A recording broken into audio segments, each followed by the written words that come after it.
మంచు మనోజు వినండి. మా కాలేజీలో అన్యాయం జరుగుతుంది. హాస్టల్స్ మీద దౌర్జన్యంగా డబ్బు దోపిడీ చేస్తున్నారు. వేరే హాస్టల్స్ మీద పడి కూడా తింటున్నారు. నాకు అవకాశం ఇవ్వట్లేదు మాట్లాడడానికి. స్టూడెంట్స్ జీవితాలతో ఆడుకుంటున్నారు అని మనోజ్ మాట్లాడుతున్నాడు. ఇది నిజమని ఎలా నమ్మాలి? హాస్టల్స్ మీద దౌర్జన్యంగా పడి డబ్బు తీసుకుంటుంటే ఒక హాస్టల్ స్టూడెంట్ అయినా కంప్లైంట్ ఇచ్చాడా? ఇవ్వలేదే. సరే, స్టూడెంట్స్ భయపడ్డారు అనుకుందాం. పేరెంట్స్ ఊరికే డబ్బులు అడిగితే ఇచ్చేస్తూ ఉంటారా? మోహన్ బాబు తీసుకో అని. పేరెంట్స్ అయినా కంప్లైంట్ ఇవ్వాలి కదా, పలానా మోహన్ బాబు గారి కాలేజీలో దౌర్జన్యం జరుగుతుంది అని. ఒక్కరు కూడా ఇవ్వలేదే. మనోజ్ నిజంగా కాలేజీలో క్యాంపస్లో ఇన్ని ఘోరాలు జరుగుతుంటే వాటి గురించి పోలీస్ కంప్లైంట్ ఇవ్వకుండా నన్ను ఇంట్లోకి రానివ్వట్లేదు అని కంప్లైంట్ ఇచ్చాడు. నా మీద అటాక్ చేయబోయారు అని కంప్లైంట్ ఇచ్చాడు.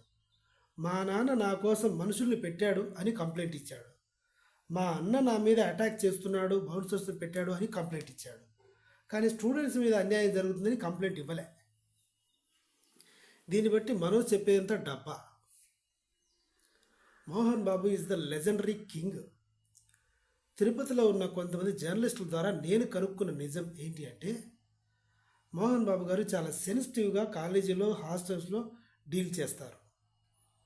హైదరాబాద్లో ఫ్లైట్ ఎక్కిన మోహన్ బాబు గారు తిరుపతిలో దిగగానే ఇంటికి వెళ్లకుండా క్యాంపస్కి వెళ్ళి స్టూడెంట్స్ కోసం ఏవైతే వంటలు చేశారో అదే క్యాంటీన్లో అక్కడే తింటాడు.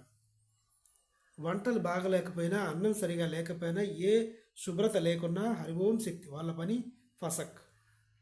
ఇంత స్ట్రిక్ట్గా ఒక 40-50 స్కూల్లో ఒక చైర్మన్ ఇంత స్ట్రిక్ట్గా ఉంటాడు. మరి ఎవరు కంప్లైంట్ ఇస్తారు? లేడీస్ హాస్టల్కి వెళ్ళే మోహన్ బాబు బాత్రూంలో ఏమైనా ఇబ్బందికరంగా ఉన్నాయా, ర్యాగింగ్ ఏమైనా చేస్తున్నారా, మీ వసతులు ఎలా ఉన్నాయి, అంతా కంఫర్ట్గానే ఉందా అని ఆ ఆడపిల్లల్ని దగ్గరుండి మరీ కనుక్కుంటారు. ఏ చైర్మన్ చేయగలడు ఇలాంటివన్నీ?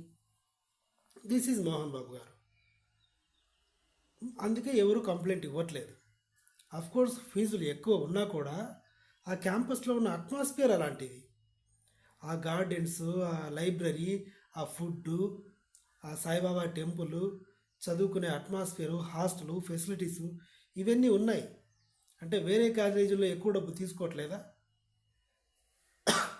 కట్ చేస్తే మంచు విష్ణు దాదాపుగా 70 దేశాల్లో Indo American schools, international schools అని పెట్టాడు కూడా 50 దేశాల్లో. ఇవన్నీ కూడా మోహన్ బాబు గారికి సంబంధించినవి. సో ఎడ్యుకేషన్ పరంగా వీళ్ళిద్దరు ఇలా ముందుకెళ్తుంటే వీళ్ళ ఎదుగుదల చూసో, వీళ్ళకి వస్తున్న రెవెన్యూ, స్కూళ్ళ నుంచి కాలేజీల నుంచి వస్తున్న రెవెన్యూ చూసి ఓర్చుకోలేకనో మనోజ్ ఇలా పందిపిరలోలాగా, ఎలుగుబంటోళ్ళలాగా తయారయ్యాడన్నమాట. మీరే చూసుకోండి, వీడియో మళ్ళీ ఒకసారి చూడండి. కంప్లైంట్ ఇప్పుడు ఈ రోజుల్లో సోషల్ మీడియా ఎలా ఉంది? ఫోటో తీసేసి ఒక ట్రాఫిక్ పోలీసు 100 రూపాయలు లంచం తీసుకోవాలంటే భయపడుతున్నాడు, ఎవడు వీడియో తీసి ఇన్స్టాగ్రామ్లో పెడతాడో అని. అలాంటిది లక్షలు దొబ్బేస్తారా కాలేజీలో? పేరెంట్స్ ఊరుకుంటారా? మోహన్ బాబు గారిని సపోర్ట్ చేస్తారా తిరుపతిలో? మరో చేస్తున్నవన్నీ ఆరోపణలన్నీ అబద్ధాలు, శుద్ధ అబద్ధాలు. సో ఇదనమాట నా ఎక్స్ప్లెనేషన్. కనుక మీకు నచ్చితే నా ఛానల్ని సబ్స్క్రైబ్ చేసి నాకు సపోర్ట్ చేయండి. Thank you so much.